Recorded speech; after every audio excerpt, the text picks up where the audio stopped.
दोस्तों, welcome to blog and zeal. मैं हूं अरुण। आज के वीडियो में हम जानेंगे रतलज जल विद्युत परियोजना जो हाल फिलहाल में सुर्खियों में रही, वह किस नदी पर बनाई जा रही है, इसके बनने से क्या लाभ हैं, क्या नुकसान हैं और ये किस राज्य में बनाई जा रही है, इसके बारे में बड़े ही विस्तृत तरीके से अध्ययन करेंगे। तो आइए स्टार्ट करते हैं आज का वीडियो। रतलज जल विद्युत परियोजना, रतलज जल विद्युत परियोजना जो बनाई जा रही है, ये बनाई जा रही है जम्मू कश्मीर के किश्तवाड़ जिले में। जम्मू कश्मीर के किश्तवाड़ जिले में ये नाम हो जाता है आपके एग्जाम पॉइंट ऑफ व्यू से बहुत ज़्यादा इंपॉर्टेंट कि कहाँ बनाई जा रही है, तो जम्मू कश्मीर के किश्तवाड़ जिले में बनाई जा रही है। जम्मू कश्मीर के दो कॉरपोरेशन हैं जो मिलकर आपस में इसे बना रही हैं। एक है Jammu Kashmir state power development corporation और national hydro electric power corporation. दोनों मिलकर इस परियोजना को बनाएंगी। दोनों का शेयर है Jammu Kashmir state power development corporation का 49% और national hydro electric power corporation का 51%। ये दोनों कॉरपोरेशंस मिलकर इस परियोजना को बनाएंगी सम्मिलित रूप से।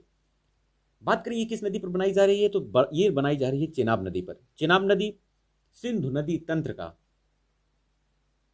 एक पंचनद में से एक नदी चेनाब नदी है ना। सिंधु नदी तंत्र में टोटल जितनी नदियां आती हैं उनमें से 5 नदियों में से एक, जिन्हें पंचनद बोला जाता है, वो चेनाब नदी है। चेनाब नदी पर बनाई जा रही है रतलज जल विद्युत परियोजना। चेनाब नदी की बात करते हैं तो हिमाचल प्रदेश में हिमालय की लाहौल और स्पीति घाटी से चंद्र और भागा दो नदियां निकलती हैं। दो जलधाराएं होती हैं चंद्र और भागा नाम की, दो जो बाराला चाला दर्रे के समीप से होकर निकलती हैं। और चंद्र और भागा नदियां दोनों एक दूसरे से तंडी नामक स्थान पर मिलती हैं और चेनाब नदी का निर्माण करती हैं। यानी कि चंद्र और भागा नदियां दो नदियां आती हैं और दोनों की सम्मिलित धारा चेनाब नदी के नाम से जानी जाती है। क्लियर हुआ? चेनाब नदी के नाम से जानी जाती है। हिमाचल प्रदेश में चेनाब नदी को चंद्रभागा के नाम से भी जाना जाता है। यह होता है आपके एग्जाम पॉइंट ऑफ व्यू से बहुत ज्यादा इंपॉर्टेंट कि चंद्रभागा नदी पर यह बांध बनाया जा रहा है रतलज जल विद्युत परियोजना। चंद्रभागा नदी जिसे चेनाब नदी के नाम से भी जाना जाता है। चेनाब नदी की यानी कि चंद्रभागा नदी जिसे हिमाचल प्रदेश में चंद्रभागा के नाम से जाना जाता है। अगर इसकी सहायक नदियों की बात करें तो तवी, अंश, मियार नाला, भूट नाला, सोहल, थिरोट, मारसुंदर। मारसुंदर ये इसकी सबसे लंबी सहायक नदी है, सबसे लंबी सहायक नदियों में से एक है। और किन किन राज्यों में बहती है, तो हिमाचल प्रदेश और जम्मू कश्मीर, इन दो राज्यों से होकर निकलती है चेनाब नदी। बात करें तो इस बांध के बनने से पाकिस्तान को होने वाला नुकसान क्या है, तो पाकिस्तान में पानी की सप्लाई में इफेक्ट पड़ता है। तो पाकिस्तान के अनुसार यह परियोजना जो बनाई जा रही है सिंधु नदी जल समझौते, यानी कि जो 1960 में हुआ था सिंधु नदी जल समझौता, उसका उल्लंघन है। लेकिन एक बहुत ही इंपॉर्टेंट बात बता दें कि वर्ल्ड बैंक द्वारा 2017 में भारत को यह बांध बनाने की अनुमति दी जा चुकी है। वर्ल्ड बैंक द्वारा 2017 में ही भारत वर्ल्ड बैंक से परमिशन ले चुका है इस बांध को बनाने के लिए। ठीक है, सिंधु नदी जल समझौते के बारे में थोड़ा सा अध्ययन कर लेते हैं। सिंधु नदी जल समझौते के बारे में अब चर्चा हुई है तो इसके बारे में भी जान लेते हैं। सिंधु नदी जल समझौता कब हुआ था? सिंधु नदी जल समझौता की बात करें तो हुआ था 19 सितंबर 1960 में। यह साइन किया गया था 19 सितंबर 1960 को कराची में यह डील साइन हुई थी। और ये डील कोई एक दिन में साइन नहीं हुई थी। इस डील को साइन करने से पहले कई बार कई जगह मीटिंगें बैठी थी, दशकों तक इसकी मीटिंग चली थी। उसके बाद ये जल समझौता साइन किया था। तो उस समय के हमारे तत्कालीन जो प्राइम मिनिस्टर थे पंडित जवाहरलाल नेहरू और पाकिस्तान के राष्ट्रपति थे आयूब खान, इन दोनों ने मिलकर इस संधि पर हस्ताक्षर किया था जिसे सिंधु नदी जल समझौता कहा गया। इसकी खास बातें क्या थी? इसकी खास बातों की बात करें तो इसकी खास बात थी सिंधु नदी जलतंत्र में बहने वाली नदियों को, सिंधु नदी जलतंत्र में जो 6 नदियां टोटल बहती हैं उनको 2 भागों में बांटा गया, पूर्वी नदी और पश्चिमी नदियां। बात करें सिंधु नदी में बहने वाली नदियों की तो यह है सिंधु नदी। सिंधु नदी की सहायक नदियों की बात करें तो सिंधु, झेलम, चिनाब, रावी, ब्यास, सतलज। सिंधु, झेलम, चिनाब, रावी, ब्यास और सतलज, ये 6 नदियां हैं जो मिलकर सिंधु नदी तंत्र का निर्माण करती हैं। झेलम, रावी, ब्यास और सतलज ये सब चेनाब नदी में आकर मिलती हैं। चेनाब नदी आगे चलकर पाकिस्तान के मिठानकोट में, ध्यान रखिएगा, पाकिस्तान के मिठानकोट में सिंधु नदी से जाकर मिल जाती है। क्लियर हुआ? चेनाब नदी पाकिस्तान के मिठानकोट में जाकर मिल जाती है सिंधु नदी से।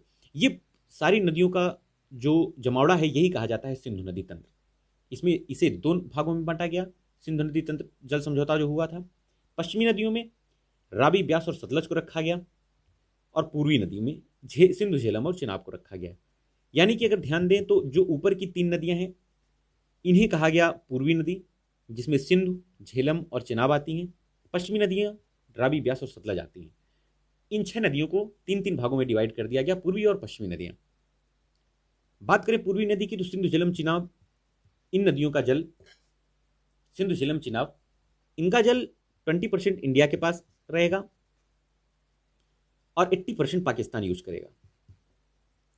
यानी कि 20% जल में ही जो सीमित अधिकार दिए गए भारत को, वो 20% जल का ही उपयोग कर सकता है। और पश्चिमी नदियों की बात करें तो 80% जल का यूज भारत करेगा और 20% पाकिस्तान के लिए छोड़ेगा इन नदियों का जल। बात करें पश्चिमी नदियों की तो पश्चिमी नदियों पर इंडिया को बहुत ही सीमित अधिकार दिए गए, क्योंकि 80% जल पाकिस्तान को दिया गया पश्चिमी नदियों का और 20% इंडिया को। तो जो 20% इंडिया को दिया गया, 20% इंडिया को, इसमें बहुत ही सीमित अधिकार दिए गए। जैसे कृषि के लिए सीमित पानी का उपयोग करना, बांध बना लेना, छोटी नहरें निकाल लेना जिनसे कृषि प्रभावित ना हो, जिनके न रहने से। तो कृषि के लिए सीमित पानी को यूज करना और बिजली उत्पन्न करने के लिए छोटी छोटी परियोजनाएं बना सकती है इंडियन गवर्नमेंट इस समझौते के हिसाब से। और पूर्वी नदी का 80% जल यूज कर सकती है। तो चेनाब नदी पूर्वी नदी में आती है। सिंधु नदी जल समझौते के हिसाब से चेनाब नदी पूर्वी नदी में आती है और पूर्वी नदी पर का 80% जल भारत यूटिलाइज कर सकता है। और बात करें अगर इसकी क्षमता की, तो इसकी क्षमता 850 मेगावाट है विद्युत प्रोड्यूस करने की। इलेक्ट्रिसिटी जनरेशन की 850 मेगावाट की जल विद्युत परियोजना है ये। सिंधु नदी तंत्र की बात करें तो सिंधु नदी तंत्र या सिंधु नदी बेसिन कहें, सिंधु नदी बेसिन लगभग 11,50,000 वर्ग किलोमीटर में फैला हुआ है, जिसमें ज्यादा भाग पाकिस्तान का कवर हो रहा है। अगर बात करें तो टोटल बेसिन की बात करें तो उत्तर प्रदेश जैसे 3 राज्य इसमें बच सकते हैं सिंधु नदी बेसिन में। ध्यान दें कि सिंधु नदी तंत्र में सिंधु नदी और सतलज नदी ये चाइना से बहती है, चाइना से निकलती है। सिंधु नदी और सतलज नदी चाइना से निकलती है। बाकी झेलम, चिनाब, रावी, ब्यास ये सारी नदियां कहां से निकलती हैं? भारत से ही निकलती हैं। ठीक है, सिंधु नदी और सतलज नदी ये दोनों चीन से निकलती हैं और झेलम, चिनाब, रावी, ब्यास ये नदियां भारत से निकलती हैं। 5 वर्ष में कंप्लीट होने के लिए इस परियोजना का टारगेट रखा गया है, रतलज जल विद्युत परियोजना। इससे आने वाले समय में काफी ज्यादा लाभ होने वाला है। जम्मू कश्मीर और हिमाचल प्रदेश के लोगों को इलेक्ट्रिसिटी की आपूर्ति कंप्लीट होगी। अपनी प्रतिक्रिया जरूर दीजिए। आज का वीडियो कैसा लगा? मिलते हैं अगले वीडियो में, तब तक के लिए चैनल को लाइक, शेयर और सब्सक्राइब करना ना भूलें। नमस्कार।